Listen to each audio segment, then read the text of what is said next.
text this morning is from Jeremiah chapter 2, verses 4 through 13.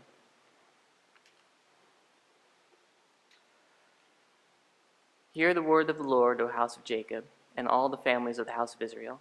Thus says the Lord, what wrong did your ancestors find in me, that they went far from me, and went after worthless things, and became worthless themselves? They did not say, where is the Lord, who brought us up from the land of Egypt, who led us in the wilderness, in a land of deserts and pits, in a land of drought and deep darkness, in a land that no one passes through, where no one lives. I brought you into a plentiful land to eat its fruits and its good things. But when you entered, and you defiled my land, and made my heritage an abomination. The priests did not say, where is the Lord? Those who handled the law did not know me. The rulers transgressed against me. The prophets prophesied by Baal, and went after things that do not profit. Therefore, once more I accuse you, says the Lord, and I accuse your children's children. Cross to the coasts of Cyprus and look. Send to Kedar and examine with care. See if there has ever been such a thing. Has a nation changed its gods, even though they are no gods? But my people have changed their glory for something that does not profit. Be appalled, O heavens, at this, be shocked, be utterly desolate, says the Lord. For my people have committed two evils. They have forsaken me, the fountain of living water, and dug out cisterns for themselves, cracked cisterns that can hold no water. This is the word of the Lord.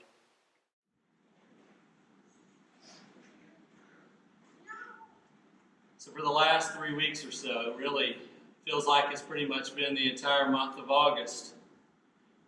I have felt as if it were impossible to catch my breath.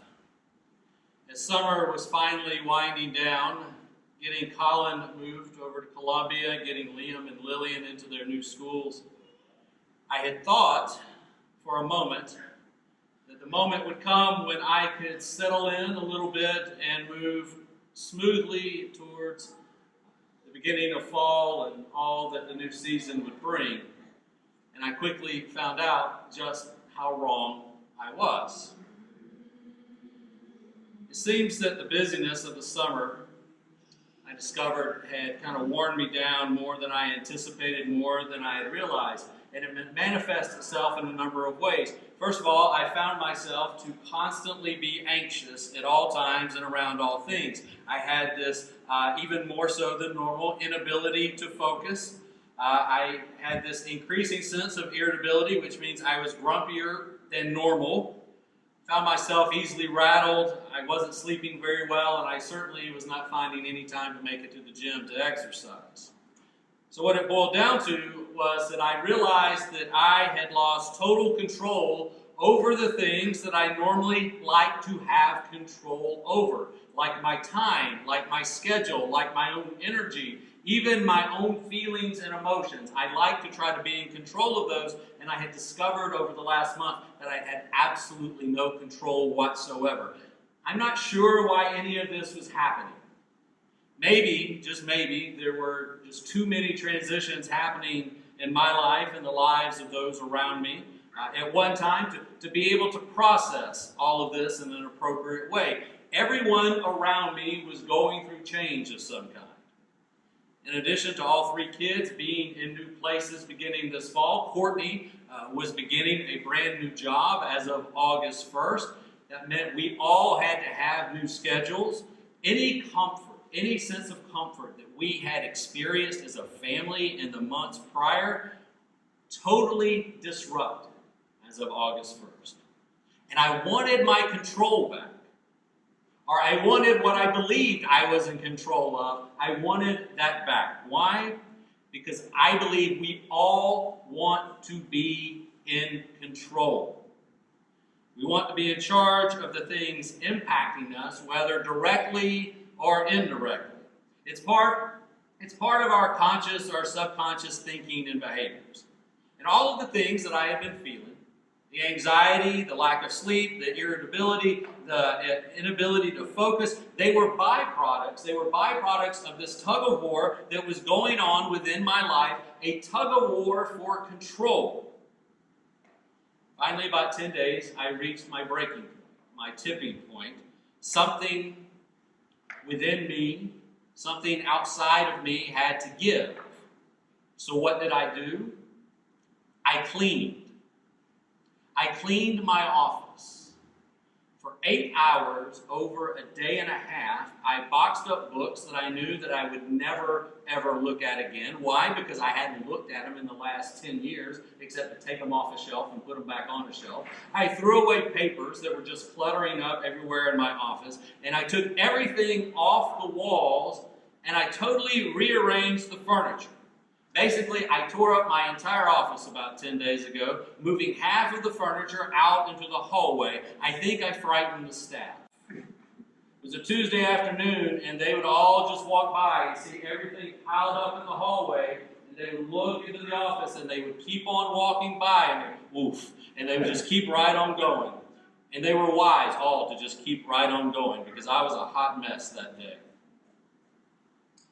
Why did I choose to do all of this? Control. Control. My need to be in control of something. Didn't matter what it was, because for 3 weeks I had been in control of nothing. Nothing. Actually, it's probably more like 48 years instead of 3 weeks, but still. All of this, we call it nervous energy. But really, it's nothing more than anxiety. It had built up within me to the point where it could no longer be contained. Because if I had continued to try to contain it, I would have exploded. So I cleaned, and I threw away clutter, and I rearranged my working environment in such a way that it was completely different than anything else I had experienced or anything else I had been a part of for the last 4+ years. But this, let's be honest, this had nothing to do, or very little to do, with cleaning and decluttering. Again, ultimately, this was about control. That great human desire and need known as control. I have a colleague and a former mentor of mine who once said to me, Patrick, worry only about those things about which you have control. Worry only about those things about which you have some control. Now, I have never forgotten that advice. I just haven't followed it very often. Because if I did, if I worried only about those things that I could control, I would soon realize that the things I can actually control are so few that my worry and my anxiety that I bring upon myself would be relatively small compared to what it is now. Now, if you're wondering why I am sharing all of this to you today, if you're wondering why I'm confessing all of this to you, there are 3 reasons. First of all, I'm thinking or hoping that if I share openly and honest with you about my own need for control at a time when everything felt out of control, that perhaps there will be some kind of intersection in your own journey when control became problematic for you, and we can have empathy together and we can share this together openly and honestly. Perhaps you and I, can realize that none of us are ever really alone in this journey, regardless of what we may be facing or how we may be feeling. Now, I realize also that this may be a stretch because historically, German people really don't have issues of control. But hypothetically, let's say that was the case. My second reason is that by sharing this with you, that by focusing on my issues, it might allow you to forget, ever so briefly, this need for control as it takes over your own life. My little gift to you today. Ultimately, let all of this serve as a cautionary tale and reminder that seeking control is as old as the story of humanity itself. That this desire and need began way back when we were told that God said, you can have anything and everything that you could possibly want and need except one thing. And so what did we do? We went after the one thing God said we couldn't have. and that we didn't need to have. We wanted the fruit from the tree of knowledge. We wanted the fruit of control. And we've been chasing that fruit. And we've been partaking of that fruit from the time that story was first told, from the time that story was first recorded. In fact, I believe the argument can easily be made that this is the ultimate underlying tension, and sometimes it's not all that underlying, but that is the ultimate tension between humanity and God. Essentially, this is how we got Jesus. In Jesus, we are shown that once and for all, that it is God, not us, but God who is in control of all things, including life and death. However, just because we have been shown something does not mean we respond accordingly. Now, for those of you keeping up, or type A people who don't like there to be any kind of loose ends, you may have noticed I've only mentioned 2 of the 3 reasons why I'm sharing my control issues with you, my most recent control issues. Final reason is Jeremiah, and I think this is the most important reason. Jeremiah and the words of Jeremiah to us today. Speaking on behalf of God, Jeremiah levels God's complaint against God's people, against the Israelite people, against us. Eugene Peterson translates God's accusation against us, against the Israelite people in this way. It never occurred to them to say, says God through Jeremiah. It never occurred to them to say, where's God? The God who got us out of Egypt. The God who took care of us through thick and thin, those rough and tumble wilderness years of parched deserts and death valleys, a land that no one who enters comes out of, a cruel and hospitable land. And yet, says God, I brought you to a garden land where you could eat lush fruit. But you barged in. You barged in and polluted my land. You trashed and defiled my dear land. And the priest never thought to ask, where's God?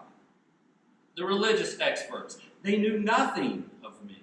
The rulers defied me. The prophets preached God of Baal, chased empty God dreams and silly God schemes.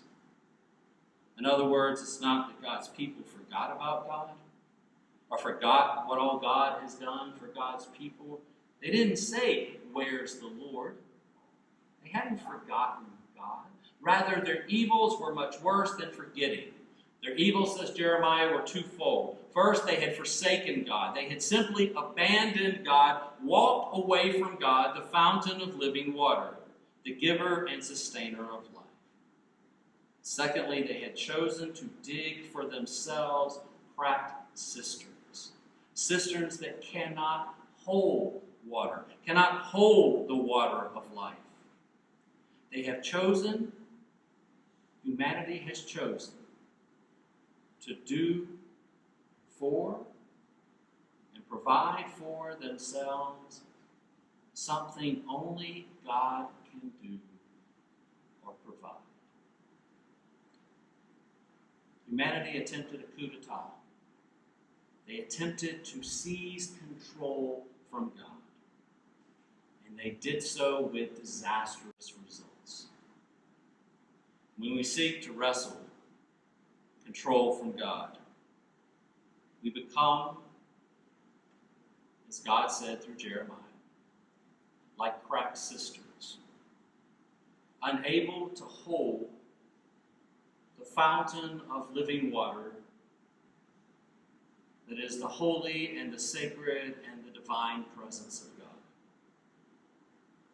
You see, you cannot actually be in control. I cannot actually be in control or think that we are in control and then show up here on Sunday and claim to faithfully worship the God who has given all the important and necessary things to us.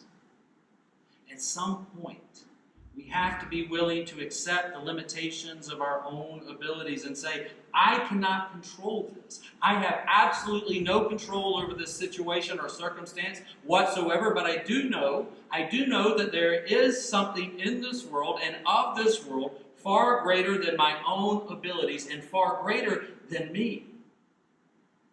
Control was never meant for us.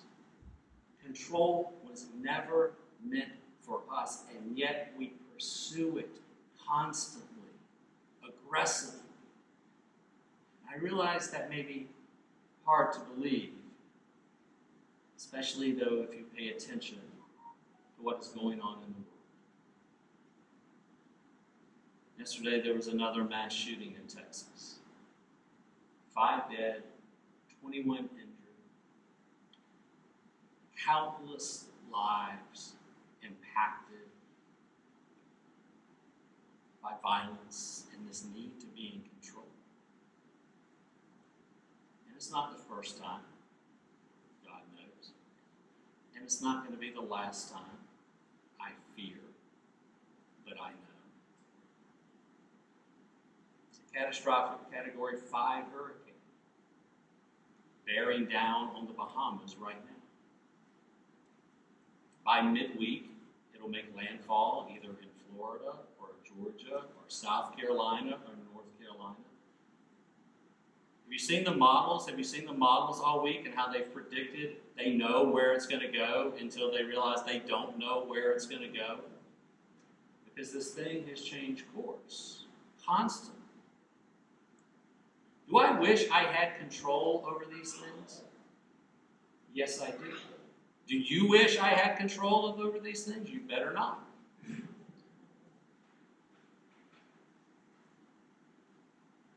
Are there people who think they do have control? Are there people who think they do have control over these things? Well, yes, there are. But the truth is, those who think they have the ability to control anything have the least amount of control in everything. That's just a simple fact that's been proven time and time and time again. The first task I undertook cleaning my office a couple of weeks ago was carefully removing all of the chalice and patent sets that I have collected over the years. I moved them out of my office and temporarily across the hall into the workroom for safekeeping, knowing that I didn't want to be knocking them around or knocking them over as the furniture was in chaos. If you've ever been in my office, then you know that over the years I've collected these chalice and patent sets that I have used over the years for communion in a variety of ways.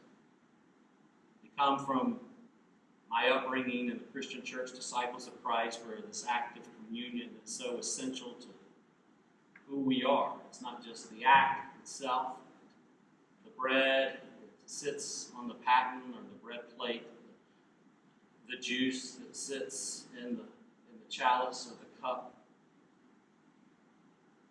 These have always been a part of my life. I've collected them for as long as I can remember, picking them up here and there, wherever I go. They're a reminder of the presence of God, God's grace and God's wholeness, and ultimately God's control. And in recent years, as I have packed and moved and unpacked, several of these chalices have become broken. Big pieces have just broken off or chipped off. A lot of them have cracks in them. It's pottery. It's clay. They're fragile and delicate, like a cistern that is meant to hold water. And I've thought, especially in the last couple of years, I've thought about throwing them away, the broken ones, thinking and realizing, well, maybe they don't serve any purpose anymore. They're broken after all. They certainly aren't as pretty as they used to be.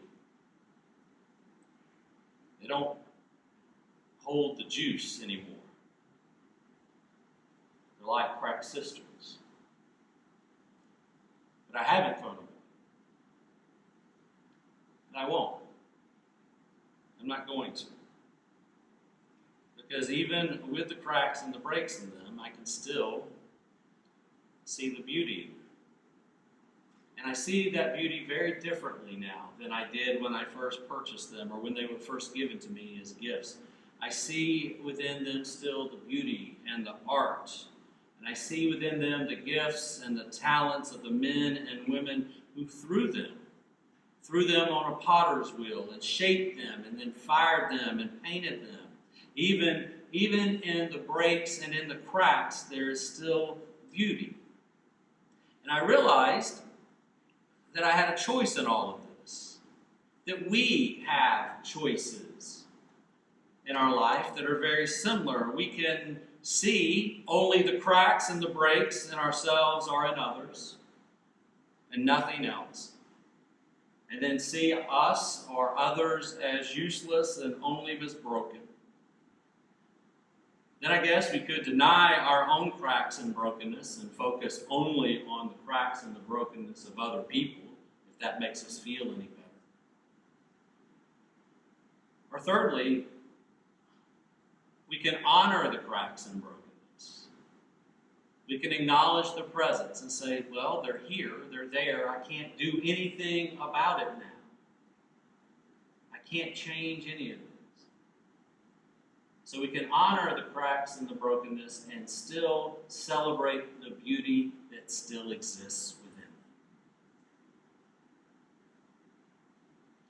I believe with every ounce of my being that is what God has chosen and chooses every single day to do with us. That third choice. To acknowledge, yes, that we are broken, that we are cracked, that we are imperfect, yet God still sees that beauty within each of us. And if God still sees the beauty in each of us, then maybe, just maybe, we should be willing to see the beauty within ourselves and the beauty within one another.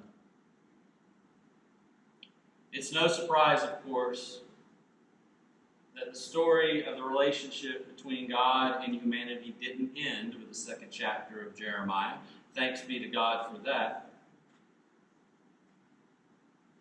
So neither God's story nor our story ends with accusation and judgment. Now, cracked cisterns cannot hold the same amount of water as those that are perfect and in one piece. However, if we're creative enough, if we're up to the challenge, then we can realize the fact that even if the living water is poured into a cracked cistern and it runs right through the cracks, onto the ground, outside the cistern itself, that sometimes, all the time, a little bit of water will get trapped inside still.